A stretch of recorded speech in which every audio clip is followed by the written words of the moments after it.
Bonjour Sarah Mostrel, comment allez-vous? Très bien, merci. Vous savez que là nous sommes à l'hôtel B Montmartre de Paris.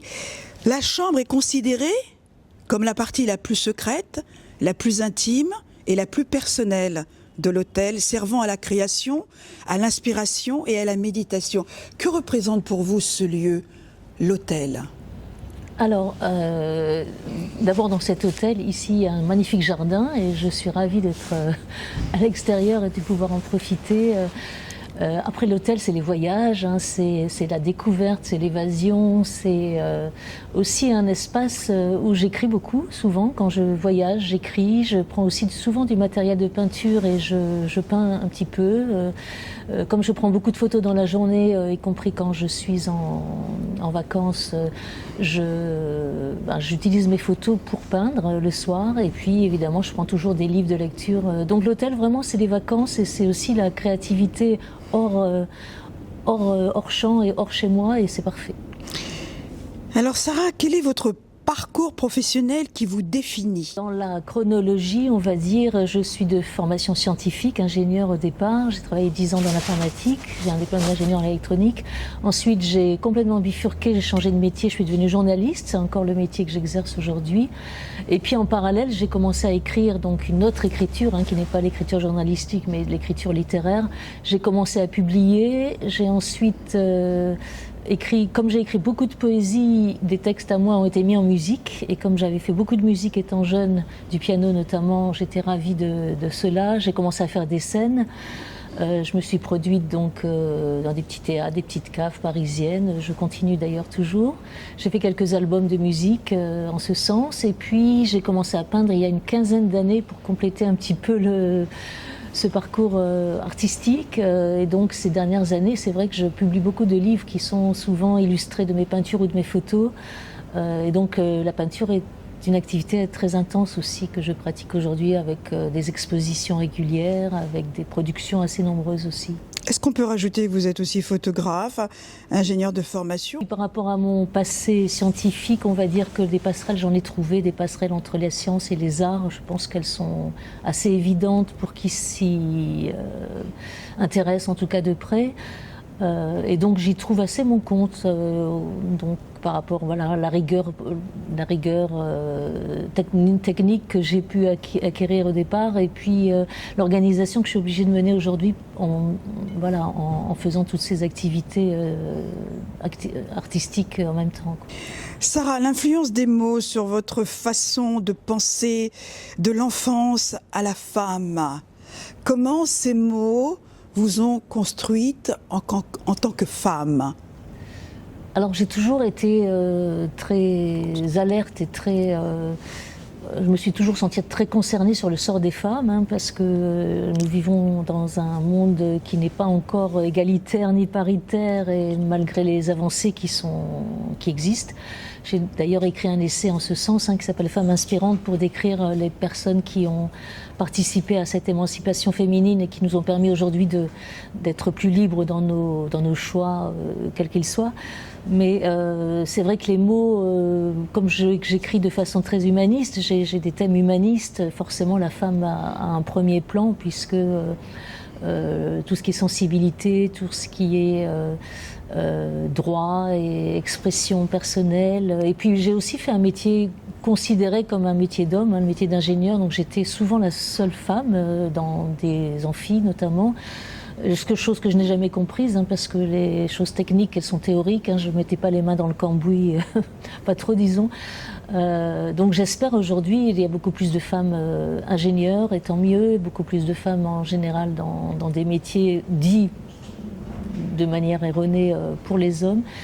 Et donc les mots me servent à exprimer cela aussi. On va écrire un roman, il y a toujours la page blanche. Lorsque vous allez peindre, il y a toujours la toile blanche. Est-ce qu'il y a un syndrome qui s'installe, ou pour vous c'est tout à fait naturel?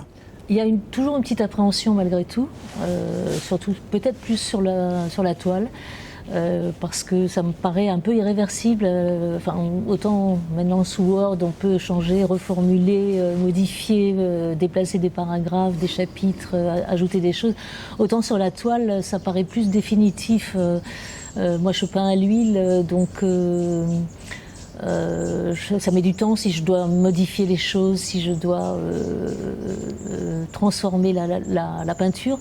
Donc j'ai toujours une petite appréhension, puis en fait on n'est jamais complètement satisfait de soi, c'est jamais fini, y compris un livre. Avant de mettre le mot fin aux choses, c'est toujours assez compliqué de se dire ça y est, parce que c'est toujours perfectible en fait.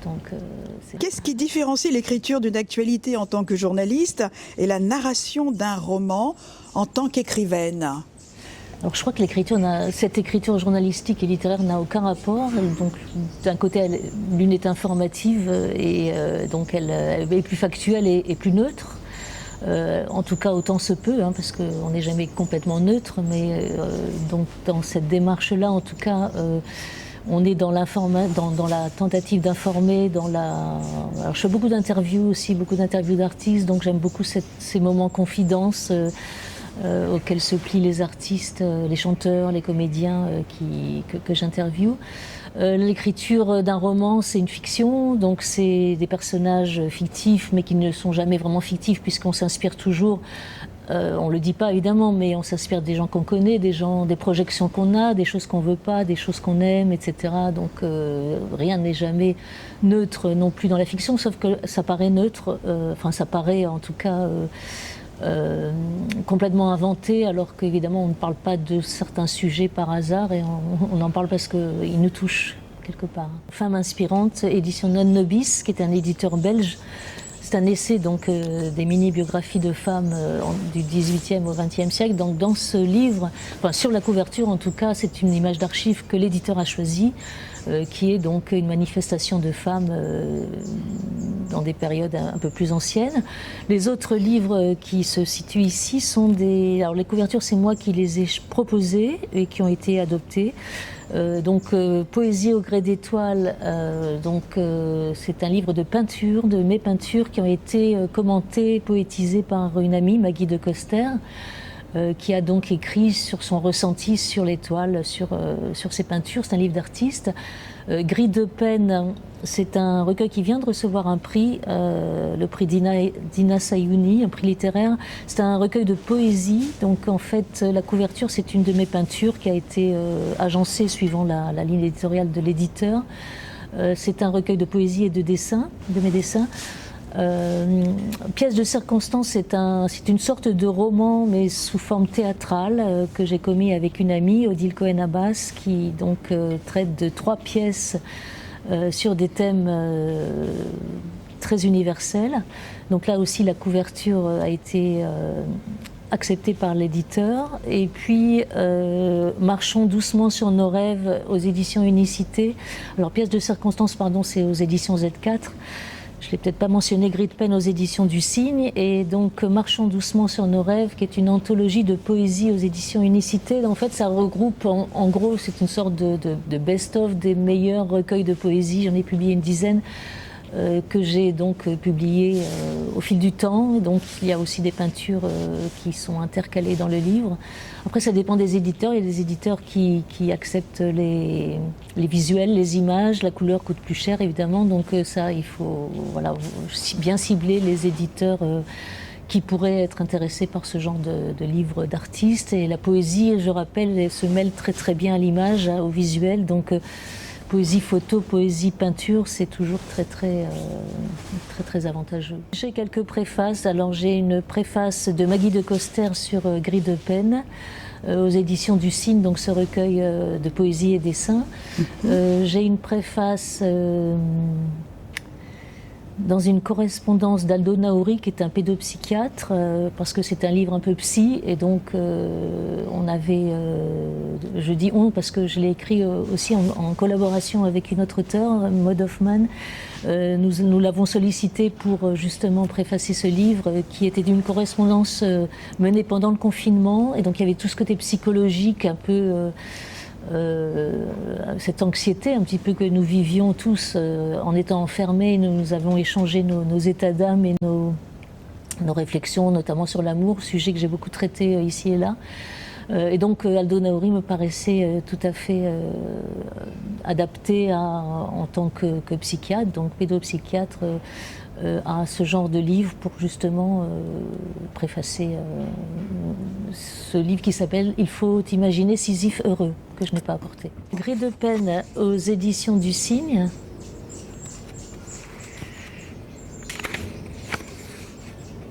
Sachez-le, c'est le cœur qui parle et qui soupire. Lorsque la main écrit, c'est le cœur qui se fond.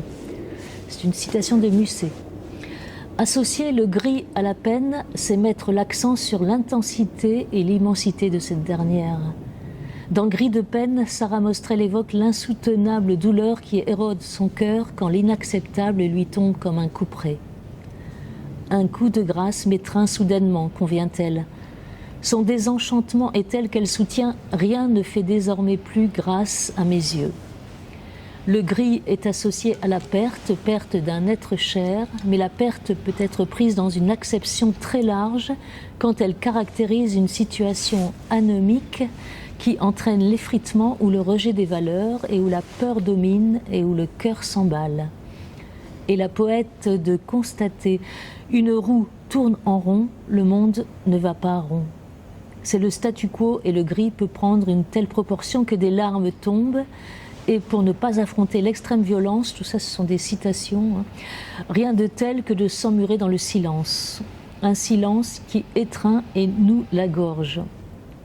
Décrire les mots qui manquent, palliera-t-il l'insatiable manque à donner ? C'est la question que se pose Sarah Mostrel. En effet, quand les mots lui manquent pour décrire l'indicible alors que la souffrance inonde son âme, la tristesse tenaille ses entrailles, c'est à juste titre qu'elle a recours à ce moyen d'expression non verbal qu'est le dessin pour corroborer ses pensées. Alors Sarah, est-ce que vous avez trouvé ces mots, la profondeur des mots, vos mots à vous, par rapport à ce que vous venez de lire? Alors, vous les avez trouvés? C'est donc une préface de Maggie de Coster qui analyse, en quelque sorte, qui fait une sorte d'explication de texte de ce recueil qui ne s'appelle pas Gris de peine par hasard, parce que le gris de peine en peinture, c'est une couleur qu'on utilise en aquarelle notamment. Donc j'ai joué entre peine P-U-N-E et peine P-A-Y-N-E, qui est la couleur dédiée en peinture. Alors il y a du vrai parce que les pertes d'êtres chers, j'ai perdu mes parents assez récemment, donc j'ai écrit ce livre par la suite, donc il y a une empreinte en tout cas de ça, je ne parle pas du tout de mes parents, mais il y a forcément une empreinte de ce deuil que je continue à faire, donc une douleur extrême évidemment. Après, il y a toujours des notes d'espoir dans mes livres, c'est-à-dire que j'ai une sorte de réalisme, je pense, et de deuil acerbe peut-être sur la société, mais j'y mets toujours une issue assez heureuse. En tout cas, j'ai toujours cette lumière que j'essaye de porter et de partager en vue de ne jamais laisser tomber l'espoir, l'espérance et un monde meilleur. Donc c'est toujours dans ce sens que j'écris et j'ai toujours cette idée en tête peut-être de participer, de mettre ma pierre à l'édifice pour participer à ce monde meilleur dont nous rêvons tous, bien sûr. C'est la relation entre la poésie du genre littéraire et le texte poétique qui peut être lu, conté, slamé, mis en théâtre. Alors c'est très intéressant parce que là on arrive à l'oralité en fait du verbe, parce que l'écrit est complètement différent de l'oral, c'est-à-dire que dire un texte et le lire ne suscitera pas la même réaction.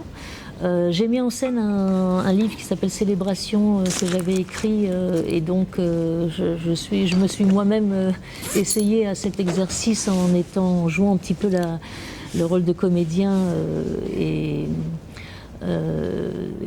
donc on remarque tout à fait, d'ailleurs je le ressens aussi quand des gens lisent mes textes, qu'ils s'approprient le texte de leur façon, c'est-à-dire que ça fait écho avec leur histoire et c'est pas forcément l'intention que moi j'y ai mise, mais c'est très intéressant parce que justement l'intérêt c'est que ça touche les personnes et chacun l'interprète à sa façon et c'est pour ça aussi qu'on aime partager parce qu'on est tous des êtres différents, cette diversité est très intéressante.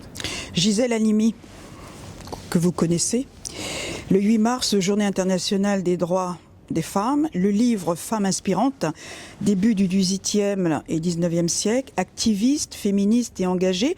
Est-ce qu'aujourd'hui, ce livre peut dépeindre dans les situations auxquelles les femmes vivent aujourd'hui? Complètement, parce que déjà c'est un rappel donc de ces actes, de ces femmes admirables qui, dans un contexte très difficile, se sont affirmées et ont essayé de faire avancer les choses. Elles l'ont fait.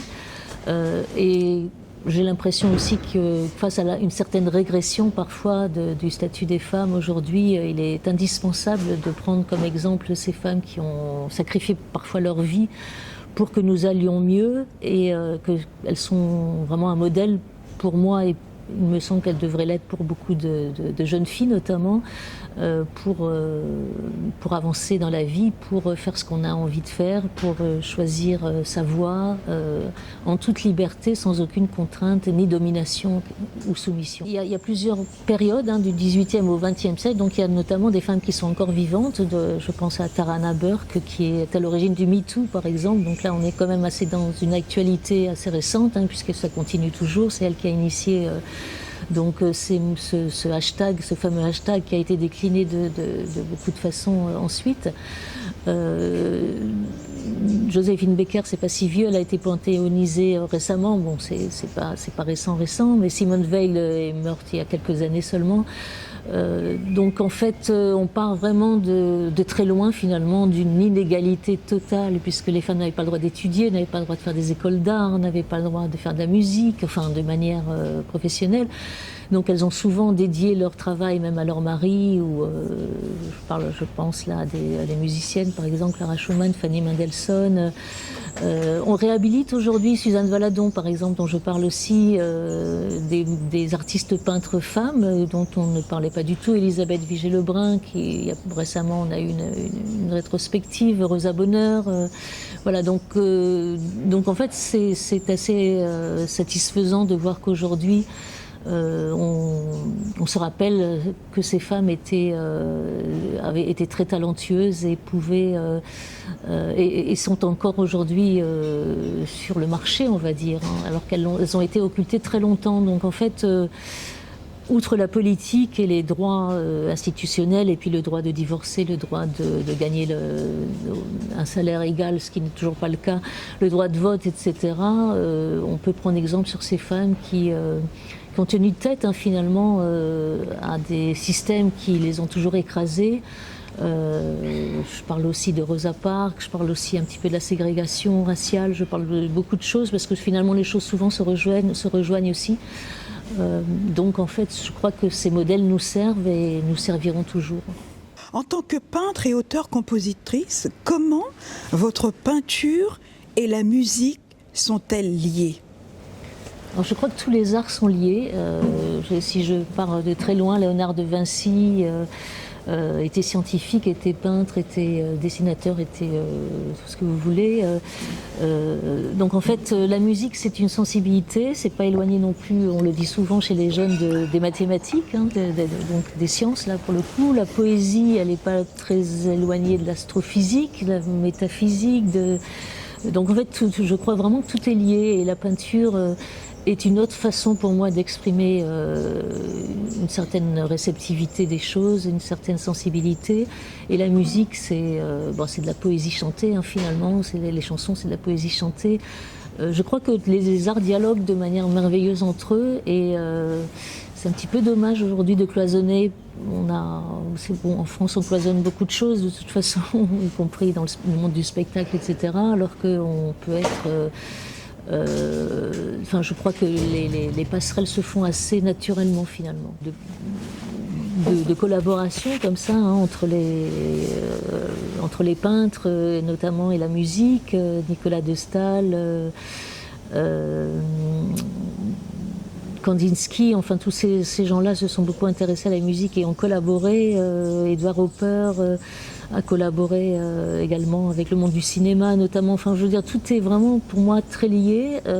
Moi, j'ai grandi dans la musique classique dans le sens où j'ai fait le conservatoire, donc j'ai appris le piano de manière très académique, classique. Donc j'ai beaucoup aimé la musique classique, et en particulier Chopin et Beethoven. J'ai grandi dans la musique folk, tout ce qui est variété. Enfin, je suis un peu la période post-Woodstock, et donc j'ai beaucoup aimé Bob Dylan, Leonard Cohen, John Baez, Simon Garfunkel, Jackson Browne et tant d'autres, Carole King. J'ai vraiment grandi dans cette ambiance-là. Et donc dans un de mes disques, notamment le 5e, où j'ai fait et paroles et musique, j'ai vraiment tenu à ce qu'il y ait un petit peu tous les styles, peut-être pas tous, mais évidemment plusieurs styles de musique qui me tenaient à cœur. Donc un peu de jazz, un peu de samba, un peu de beaucoup de variétés aussi. Et puis c'est toujours de la chanson à texte, hein, ce que je fais, puisque ça part de la poésie, ça part un peu des tripes, ça part de cette envie de dire, de passer parfois des coups de gueule, d'essayer de rétablir quelque chose, une vérité, parce qu'il n'y a jamais la vérité, mais on a sa vérité. Donc voilà. Et puis la peinture, oui, je peins souvent en musique. C'est très apaisant pour moi, la musique. Je mets souvent FIP, par exemple, quand je peins chez moi, notamment parce que c'est des musiques diverses, variées, beaucoup de jazz. Là, je fais beaucoup de jazz cette année, notamment dans un atelier. Et puis voilà, c'est magnifique en fait. Je crois qu'il faut s'abreuver de tout ce qui nous est donné, et les choses sont nombreuses. Comment votre œil parvient-il à capturer les éléments derrière nous? Vous voyez, derrière vous, il y a de très belles plantes, et j'imagine qu'une photo prise par vous, mais comment justement ces éléments de la nature, quels que soient des objets de déco, font écho à votre créativité artistique? Alors en fait, c'est vraiment, pour moi la photo c'est un appel, c'est pas toujours choisi, c'est-à-dire je me promène avec mon appareil photo souvent et je suis happée par une transparence, par une flaque d'eau, par un ciel extraordinaire, par un reflet sur une feuille, par des couleurs, par des contrastes. Et ça s'est beaucoup développé après la peinture, cette histoire de photographie. J'en ai toujours un peu fait, mais là j'en fais beaucoup plus aujourd'hui. J'ai fait aussi un livre de photos. Parce que en fait, ça complète aussi cette curiosité que je peux avoir et cette richesse qui nous entoure, hein, pas seulement la nature, hein, finalement dans le milieu urbain aussi, on peut trouver des choses magnifiques. Je prends beaucoup de photos de nuit, par exemple, donc il y a des lumières extraordinaires de toutes les couleurs, il y a des reflets sur le trottoir, il y a donc des choses insolites aussi parfois. J'ai un livre, dans ce livre de photos, j'ai notamment une femme qui fume une cigarette, donc j'ai fait un gros plan sur la cigarette et sur son doigt. C'est des choses que je n'explique pas forcément de manière rationnelle, c'est plus des choses qui m'appellent. Bon, évidemment, les éléments naturels, la nature, les fleurs, le ciel, finalement sont aussi les choses qu'on relate en poésie, hein. Ce sont des références aussi de poésie. Mais ça peut être aussi quelque chose d'un peu insolite ou quelque chose qui, tout d'un coup, attise ma curiosité et voilà, ça donne des choses assez... Alors évidemment, il y a des choses qui me fascinent comme la mer aussi, les vagues, le sable, mais surtout le soleil, la lumière. Finalement, c'est la lumière qui, aussi en peinture, hein, qui est le point commun, je pense. Comment réagissez-vous face aux violences historiques et à la déshumanisation de l'humanité? Parce que dans une interview, vous avez évoqué l'humain. Je ne sais pas si on est dans une période plus déshumanisée que d'autres périodes, je n'en sais rien en fait. Peut-être, parce qu'on se concentre sur ce qu'on vit évidemment, et donc on constate en tout cas par rapport à une enfance ou une jeunesse et un âge plus adulte, des différences. Mais est-ce que finalement c'est pas propre à toutes les générations de se dire c'était peut-être mieux avant, ou on était plus humain avant, ou je ne sais pas. Il y a une certaine violence évidemment, mais il y en a toujours eu finalement, hein, quand on sort de la guerre, quand on sort de toutes sortes d'histoires qui nous touchent plus ou moins directement selon ce que nos familles ont vécu. Voilà, donc il y a toujours cette recherche de paix, évidemment, cette recherche de bien-être, cette recherche de paix avec soi-même et de paix à l'extérieur, parce qu'il faut commencer par soi-même aussi pour être bien avec les autres. Et puis ce souci de rétablir une certaine vérité qui n'est pas toujours évidente, notamment si on parle des hommes et des femmes. L'histoire a souvent été faite par les hommes, ce sont les historiens qui font l'histoire, et à partir du moment où les historiennes font l'histoire, on n'a pas du tout les mêmes références. Donc c'est aussi assez intéressant de se pencher là-dessus, sur cette subjectivité inévitable, quelque part, de la manière dont on relate l'histoire. En tout cas, la violence, elle est là, mais ça ne m'empêche pas, et je crois que ça ne doit pas empêcher de voir le beau, parce que le beau existe et il est intemporel et il sera toujours là. Et c'est notre seule façon, notre seule manière de viser les belles choses, de viser l'harmonie, c'est de s'intéresser aussi à cette beauté qui, elle, ne fléchira jamais en tout cas. Sarah, nous allons conclure notre échange. Quels sont vos projets et comment peut-on passer commande pour les livres, les photos, vos œuvres ? Alors, donc j'ai des sites, hein. Enfin j'ai mon site WordPress, on peut me trouver assez facilement sur internet, même en tapant mon nom. J'ai une chaîne YouTube où on peut écouter mes chansons, mes clips. J'ai mes albums qui sont sur les plateformes digitales, Spotify, Deezer, etc. Les livres sont souvent sur les sites des éditeurs certainement, et puis aussi beaucoup sur Amazon, sur les sites des Citres, Fnac. Et puis on peut toujours me contacter sur mon site où j'ai une messagerie accessible. Peinture, je fais souvent des expos, j'en fais régulièrement. Là, je vais refaire le salon d'automne dont je suis sociétaire donc en octobre. Je sors de 3-4 expos cette année, j'en ai fait beaucoup. Et puis les projets, oui, donc les projets, j'ai 2 livres en attente, on va dire, en tout cas qui sont déjà terminés, hein, qui sont donc en train d'être relus par des éditeurs. J'ai un concert qui est prévu bientôt avec une amie pianiste. Et puis donc ce salon d'automne, je crois que c'est la prochaine échéance picturale. Et puis les photos, on peut en voir quelques-unes dans des clips que j'ai pu faire sur les expos précédentes. Et beaucoup sont dans ce livre que j'avais sorti à l'occasion, L'œil et le cœur, un regard sensible sur le monde aux éditions Unicité.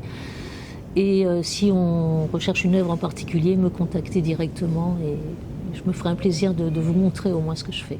Déçu, on veut avoir toutes ces informations et faire des réservations et passer commande. Quel est le lien de votre site ? Alors, c'est www.sarahmostrel, attaché sarahmostrel.wordpress, WORLDPRE2S.com. sarahmostrel.wordpress.com. Merci beaucoup Sarah Mostrel pour cet entretien, cet échange sur votre actualité. Vous pouvez nous rappeler l'adresse ? Oui, alors B Montmartre, 6 rue L'Écluse, Paris 17e, c'est tout près de la place Clichy.